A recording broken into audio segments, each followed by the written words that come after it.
Hi, this isn't what you think it is. This is not San Francisco, this is not Golden Gate Bridge. I am today in Lisbon, Portugal, and we'll talk about the first truly global entrepreneur in the history of the world, about Ferdinand Magellan.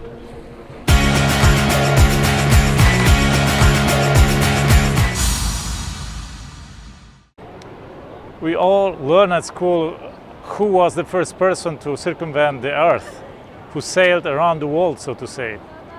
And we learn it was Ferdinand Magellan between 1519 and 1522. But what most people don't realize, it wasn't a geographic, a scientific mission, a mission to sail around the world or something. No, it was a business venture. Magellan was Portuguese, probably one of the most famous Portuguese people in the history, maybe except from Ronaldo. And what he wanted to do is to leverage the power and the money of the Portuguese king to find a westward way to Malacca Islands, Spice Islands. Why? Because there were wars about hegemony in the world between Spanish crown and Portuguese crown, and they made a deal, a peace treaty. Portuguese people could travel to the east, had easy access to India, to newly discovered islands eastwards of India, like islands of later Indonesia, Philippines, and so on, and Japan, but they couldn't go to the west. And the Spanish people could do commerce with all the areas in the west, meaning Americas.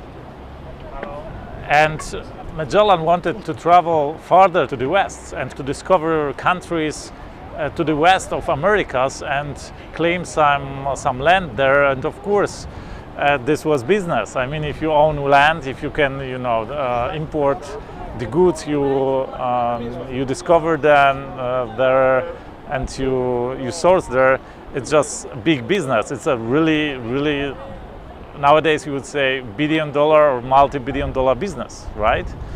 If you own a country or something, it's huge. It's like really the biggest business you can have. And Magellan tried to convince Portuguese king of such a mission, but he wasn't successful. The Portuguese king didn't want to get in conflict with the Spanish crown after a treaty they worked so long on, and finally peace between these two superpowers of Renaissance, let's say. So what Magellan did was he just left the country and went to the Spanish king, and he was pretty successful to convince the Spanish king, because the Portuguese people could access the Philippines, Japan, and all the islands in the Indian Ocean easily, but not the Spanish. And Spanish could do that if they could access them from the other side, so traveling westwards from Europe. And to do that, you would need to somehow circumvent America and then go beyond that. And of course, the science claimed it was possible to come from America somehow to India or to these islands, to Indian Ocean, but nobody did it before. Nobody has seen it before, and it was a really risky venture. A lot of money to put in. So Magellan struck a really modern venture deal with the Spanish king. This deal guaranteed him ownership of some islands if he discovered them, gave him the title of governor of these islands, so he had equity, and he had also profit share. It gave him 5% of all profits from that colonies, and he could own some of them. And then also he had a monopoly for 10 years for the route he has discovered. So only he and his companies or his people could travel these routes in the next 10 years. So it was kind of intellectual property protection, very modern thing. So in that sense, if you look at that, and it was a global mission, right? To go around the world, I mean, to circumvent America and come to India from the other side, and then of course return to Europe, so around the world, a global mission. So in that sense, Magellan was the first truly global entrepreneur, a huge thing. Of course, an extreme individualist. I mean, nobody has done it before. He really traveled on his own paths. No, he didn't follow anybody, right? And he was the person who gave name to the Pacific Ocean, right? He didn't discover it, he was discovered before, but he gave a name to the Pacific Ocean. And what most people realize, and we learn about Magellan circumvented the world. No, he didn't. He actually got killed in the Philippines on the way. Because he got involved in some local struggles, local wars between the, so to say, local kings in the Philippines, and got killed by one of them. But his mission and his goals were so big, they were greater than life, and his people brought his mission to fruition and completed his mission and returned home to Spain, having circumvented the world for the first time. And guess what? From the 5 ships and 237 sailors, people participating in that mission, only one ship with 18 sailors came back home, came back to Spain. All others lost their lives in battles, in starvation due to the diseases. That was a really big, global, risky, outrageous, impossible mission. And they really did it. So what are the takeaways from that story? Why I'm telling you that?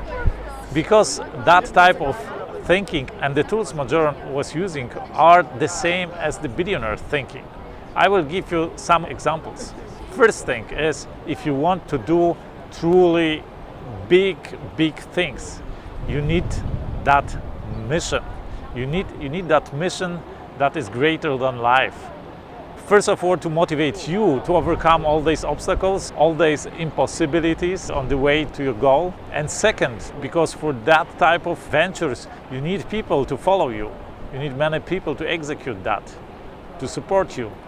And for that, you need that mission to motivate these people. And even if you go under, or if you run out of your life, so to say, right? Run out of your days, this mission should be so big that it motivates people around you and let them complete it for you, and after your death or after you are gone.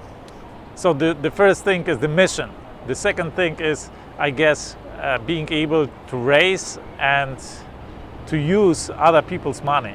Here it was a very modern venture deal. So learn about that, how to do that, how to deal with other people's money. This will help you. And then, of course, another thing is to deal with people, with powerful people, with people who can actually make things happen. Like he talked to kings, really to kings, to the most powerful, richest people at that time in the countries. And if you're not successful with one of them, or with your first try, you don't give up. You try with another one. If you are not successful in one country, you go to another country and follow your idea in another country, maybe under better conditions, under better circumstances, in better environment. So another interesting thing that happened during that expedition is when the crew finally arrived to Spain, they had really detailed logs of the journey. They were logging every day, and they found out they are 1 day away from the date in Spain. How could it happen? I mean, they have written down every day and what happened during that day, and then they are 1 day away. What happened was they were traveling westwards around the world, and they lost 1 day. At that time, everybody was wondering, how could it be like that? It was something of a peculiarity, and even a scientific crew was sent to Pope to explain to Pope this peculiarity. So the international scientific community found out there is a need for international dateline, and they actually set this dateline later, and so we have like this change of date at that line. Left to that line is 1 day later, east of that line is one day earlier, so to say. And so now when you happen to travel from Asia on plane, from Asia to America, or another way around, you will discover that you lose or you win one day, right? That's it from Lisbon. If you want to find out more about the methods of billionaires and other extremely successful entrepreneurs in the history, subscribe here. And here you will find one of my best videos. Thank you and see you from Lisbon.